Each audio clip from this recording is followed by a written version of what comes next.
Welcome to HFY Beyond Terra, where humanity doesn't just survive, it becomes the galaxy's biggest surprise. Subscribe, and let's go beyond Terra. The first time the palace tried to kill me, it did it politely. A footman in dove-gray livery approached my desk at the Ministry of Civic Records and set down a silver tray as if he were offering a dessert. On the tray sat a sealed envelope and a glass vial of honeyed tea, still warm, breathing steam into the morning air. "Compliments of Her Highness," he said, and bowed so low his forehead nearly touched the brass edge of my filing cabinet. In my world, compliments from royalty weren't a blessing.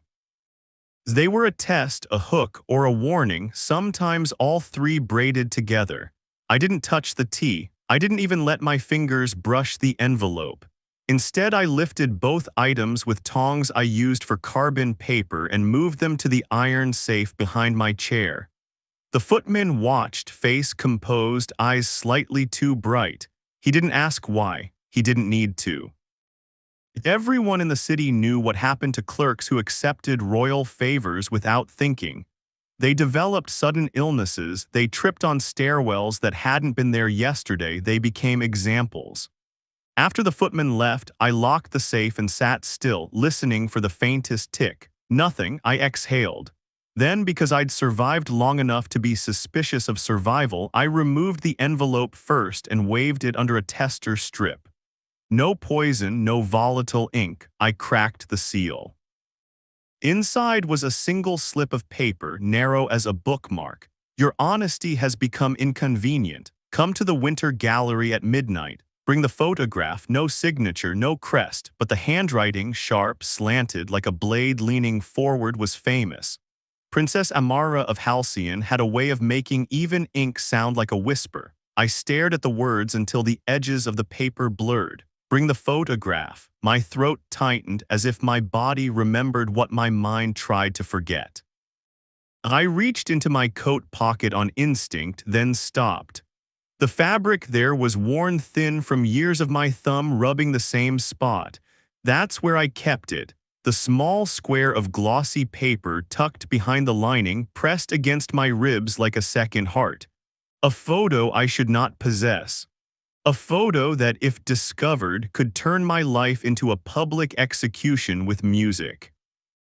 Outside my office window, the capital moved as it always did, horse trams and sleek motor sleds sharing cobbled streets, the air thick with coal smoke and winter spice. The palace spires rose beyond the river like a crown of white bone. Sunlight caught on the gold leaf domes and made them look harmless. It was a lie the city told itself every day. I folded the note and slid it back into the envelope, the way you might return a blade to its sheath. Midnight, Winter Gallery. And a princess who had just admitted she knew what I kept in my pocket. I should have burned the photograph years ago. But some things don't burn, some things only hide. Midnight in Halcyon was not darkness, it was a different kind of illumination. The palace grounds were ringed with lantern trees, metal trunks branching into hundreds of glowing bulbs, each one a captured firefly in glass. They lit the snow into a field of diamonds and made shadows too crisp to trust. I approached the palace from the river path, not through the main gates. My ministry badge got me into many doors, but not the ones guarded by the Queen's personal sentries. Those soldiers wore mirrored masks and moved like they'd been assembled rather than born. At the servants' entrance, I flashed my papers. A board guard waved me through. Inside, warmth hit like a soft punch. The palace smelled of cedar smoke, polished marble, and something sweet. Orchids, maybe, or the kind of perfume only people who never sweat could wear. I moved through corridors I didn't belong in, guided by half-remembered maps and the faint hum of the palace's electric veins. When I reached the Winter Gallery, the air cooled again, as if the room itself refused to be warmed. The Winter Gallery was named for its ceiling. A domed sky painted with swirling frost patterns, silver and pale blue, so detailed you could almost feel the chill falling from it. The walls were lined with statues, heroes, saints, ancestors, all staring down with the calm certainty of people who never had to fill out forms. At the center of the room stood an enormous glass case containing the palace's most prized oddity, a tree branch preserved in crystal, its twigs blooming with tiny frozen blossoms. A relic from before the wars, they said, a symbol of everlasting rule. I was staring at the blossoms when her voice came from behind me. "You're late," I turned. Princess Amara stepped out of the shadows between two marble columns. She wasn't wearing a crown, she didn't need one. The room seemed to adjust itself around her as if making space was an act of respect. Her dress was midnight velvet, embroidered with threads that caught the lantern light and scattered it like stars. Her hair, black glossy, was pinned high, revealing her neck and the delicate curve behind her ear. She looked like the painting artists made when they wanted to flatter royalty, untouched by time, untroubled by weather. But her eyes were the color of stormwater, and they held the kind of awareness you got only by watching people lie for sport. "I came as instructed," I said. "Of course you did." She crossed the marble floor, her footsteps nearly silent. "You always follow instructions. You're very good at it." It sounded like an insult wrapped in silk. "Why am I here, Your Highness?" I kept my voice level, respectful, not too respectful. In Halcyon, too much respect could be interpreted as fear, and fear invited games. She stopped an arm's length away, close enough that I could smell her perfume now, something sharp like crushed mint and cold roses. Then she leaned in, as if to speak a secret directly into my ear. Her lips brushed the curve of my ear, warm against my skin, and she whispered, soft as a breath, "I know you carry my photo in your pocket." My chest tightened so fast it felt like my ribs had shrunk. I didn't move, I didn't swallow. I let my body go still the way it did when a blade came too close. Slowly, she pulled back. Her expression was calm, almost amused. "You're wondering how I know," she said. "I'm wondering why you care." Her smile flickered, an expression that might have been approval. "Show me." A demand, a test. I should have refused. I should have lied. I should have turned and walked out of the palace while I still had legs to carry me. Instead, my hand slipped into my coat pocket as if it belonged to her. My fingers found the worn lining, the hidden seam. The photograph was there, pressed flat, edges softened from years of handling. I pulled it out. The glossy square looked painfully fragile in the cold air of the gallery. Princess Amara took it from my hand with two fingers as if it might stain her. She lifted it toward the lantern glow. In the photo, she was younger, maybe 16, her hair loose over her shoulders. She was standing on the palace balcony, laughing at something out of frame, cheeks flushed with winter. It was a real laugh, not a practiced one. That was why I kept it, because it proved she had once been human. "You've kept it all this time," she murmured. "You told me to," I said before I could stop myself. Her gaze sharpened. "Did I?" The memory surged like a wave, a different winter, a different night. The city under curfew, the palace sealed tight after the bombing at the East Gate. I'd been a courier then, younger, braver, stupider. I'd been carrying sealed documents between departments when I'd gotten lost in a wing I wasn't supposed to enter. That's where I'd found her, Princess Amara, sitting alone in a conservatory filled with dead flowers, a single lamp lit beside her. She looked up, startled, then laughed when she realized I was terrified. "You're shaking," she'd said. "I'm not allowed to be here," I'd whispered. "Neither am I," she'd replied, and it had been the strangest thing I'd ever heard, a princess admitting she too could be trapped. She asked my name, I'd told her. Then, with the reckless curiosity of someone who had never faced consequences, she'd taken a small camera from a drawer, one of the old print-style ones that made instant photos, and snapped a picture of herself. "For you," she'd said, and handed it over before the ink even dried. "So you'll remember you were here." "Why?" I asked. She tilted her head. "Because people like you forget yourselves, and I don't want you to." I'd hidden the photograph the way you hide a spark in a storm. And for years, it had been mine alone. Now it was in her hands again. She traced the edge with her thumb, expression unreadable. Tell me, she said quietly, what do you think this is? A mistake, I said. A souvenir, she corrected. Then she glanced up at me, eyes hardening. Or evidence. The word dropped like a stone. My mouth went dry. Evidence of what? That I once smiled without permission, she said. Her voice was soft, but the anger beneath it was sharp. That I once spoke to a stranger without guards listening, that I once gave something away. She slipped the photo into her own pocket as if reclaiming it erased the years it had lived against my heart. You shouldn't have kept it, she said. You told me to. I was 16.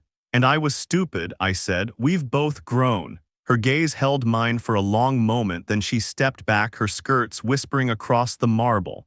The palace is changing, she said. It's always changing, I replied carefully. It changes the way a knife changes by being sharpened. Something like a smile tugged at her mouth. You're not wrong. She walked toward the crystal tree, fingers brushing the glass case. The frozen blossoms inside caught the light and threw it onto her face in fractured patterns. My mother is dying, she said. The words were so blunt they felt like a trap. I didn't respond. In Halcyon, acknowledging the queen's mortality was treason unless you were invited to do so. Amara continued anyway. The court thinks I don't know, she said. They whisper in corridors, they change schedules, they bring physicians who lie with their hands behind their backs. She turned to face me again, and for the first time her composure cracked. Not into tears, Amara didn't seem like the kind of person who cried in front of witnesses, but into something colder, urgency. When she dies, she said, they will choose a regent, someone to guide me until they decide whether I'm fit to rule. I knew what that meant. Regents in Halcyon were rarely temporary. A princess could become a symbol, painted, paraded, married off while someone else held the real power. Why tell me? I asked. Because you see things, she said. You watch patterns, you read documents people think no one reads, you're invisible in a way that frightens me. That's a compliment, I managed. It's an assessment. She walked closer again, voice lowering. And because you have a conscience which makes you dangerous. I almost laughed. It would have been the first honest laugh I'd had in months. A conscience is a poor weapon. Not if you know where to aim it, she said. Then she reached into her pocket and pulled out the photograph again. She held it up between us. This, she said, is leverage. My skin prickled. You're blackmailing me. I'm offering you a choice. Her eyes didn't blink. Help me and I'll make sure this never becomes a reason for your execution. Refuse and I'll return it to the archives, properly filed with your name attached. My stomach turned. So either way, I said, voice tight, I lose. Either way, she corrected, you stop pretending you're uninvolved. I stared at her, at the perfect line of her jaw, at the way her hands didn't shake even when she threatened a man's life with a photograph. You could have killed me, I said, quietly, tonight, why not? Her expression softened for a heartbeat so fast I almost missed it. Because I don't want to be my mother, she said. The admission hung between us like fog, then her mask returned. There's a file in your ministry, she said. Restricted, buried under layers of nonsense. It's labeled as infrastructure maintenance reports from 10 years ago. I frowned. That would be the year of the first uprising, she finished. I remembered. Everyone did. Halcyon had been quieter then, less polished. The uprising had started in the industrial quarter where workers had demanded shorter shifts and warmer housing. It ended with soldiers in the streets and ash falling like snow. What's in the file? I asked. Amara's voice dropped to a whisper. Names, she said, not of rebels, of children. Cold slid down my spine. There were no records of there were, she interrupted. They were just filed as something else because my mother doesn't erase people, she relocates them. She makes them disappear into paperwork. I thought of the ministry archives, miles of shelves, boxes sealed with red string, documents that smelled of dust and old secrets. I thought of the reports I signed off every day without reading because they were too boring to matter. What do you want from me? I asked, though I already knew. I want that file, she said, and I want you to find out where those children went. That's treason, I whispered. She shrugged lightly. I was breathing without permission, depending on the day. I looked at her, truly looked, and saw what she was doing, building a fire in a room full of oil. If you expose this, I said, the court will destroy you. If I don't, she replied, they'll destroy me anyway, just slower, with ceremonies. The lantern light made her eyes shine. In that moment, she looked less like a princess and more like a person standing at the edge of a cliff, deciding whether the fall was preferable to the cage. My heart pounded. I thought of my quiet apartment, my stacks of books, my carefully maintained invisibility. I thought of the photograph against my ribs, the proof that once I had been brave enough to exist in the same room as her. "What's the plan?" I asked. A slow smile formed real this time, though not as carefree as in the photo. "We start with the archives," she said. "We pull the thread." "And when the whole tapestry comes apart?" I asked. Her gaze sharpened and her voice became steel wrapped in velvet. "Then we show the city what's been woven from their silence." 2 nights later, I stood in the ministry's lowest level, where the air tasted like paper mold and cold iron. The archive corridors stretched into darkness, lit by flickering lamps that buzzed like irritated insects. I had access codes. I had keys. I had the kind of mundane authority that opened doors no soldier could. Amara stood beside me in a plain cloak, hood up, her face shadowed. Without jewels, without embroidered velvet, she looked younger, almost like the girl in the photograph. "Stay behind me," I told her. She scoffed softly. "You're adorable." "I'm practical," I muttered. We reached the restricted section where shelves were boxed in metal cages. I entered my code. The lock clicked. Inside, the files were arranged by year and misdirection. Plumbing, roof repairs, bridge support, all the things no one cared to read. I found the one labeled Sewer Integrity Survey, year 1108, and pulled it free. It was heavier than it should have been. My fingers trembled as I untied the red string. Inside were lists, columns, signatures, and names, not criminals, not rebels, children, some as young as 6. Beside each name was a location code, a transport date, a note, relocation approved. My stomach turned. Amara's hand hovered near the pages but didn't touch. Her breathing had gone shallow. "They were taken," she whispered. "They were processed," I said, voice rough, "like cargo." Her jaw tightened until the muscles stood out. "Where did they go?" she asked. I studied the location codes. I recognized some industrial districts, border towns, but most were unfamiliar, too clean, too bureaucratic to belong to real places. Then I noticed a pattern. All the codes began with the same prefix. "Eid." My mind clicked. "Eidolon," I whispered. Amara's head snapped up. "That's a myth." Eidolon was the rumor people told when they needed to explain disappearances. A hidden facility beyond the northern mountains. A place where the queen sent enemies to be unmade. Officially, it didn't exist. Unofficially, the prefix in front of me did. Amara's face went pale beneath her hood. "My mother," her voice broke on the word. I closed the file, hands suddenly cold. "This is bigger than a regent," I said. She stared at the sealed bundle like it might bite her. "Yes," she whispered. "It always was." I should have told her to stop. I should have said this was madness. Instead, I felt something inside me shift, an old buried thing like the memory of being 16 and foolish and alive. I met her eyes. "You said I'm dangerous," I said. "Maybe you're right." Her gaze held mine, steady now. "Good," she said. "I need you to be." Then before we could move, a sound echoed down the corridor. Footsteps, not ours, measured, armored. I reached for the lamp switch, plunging us into darkness. Amara pressed against the shelf beside me, silent as a held breath. The footsteps drew closer. A voice called out, calm and familiar, "Clerk Ilya's Reign, you're authorized in this section. Please remain where you are." My blood ran cold. Inspector Varick, the Queen's intelligence hand, a man who smiled as if it cost him nothing and ruined lives as if it cost him less. Amara's fingers brushed mine in the darkness, warm, steady. A question without words. I swallowed, tasting dust.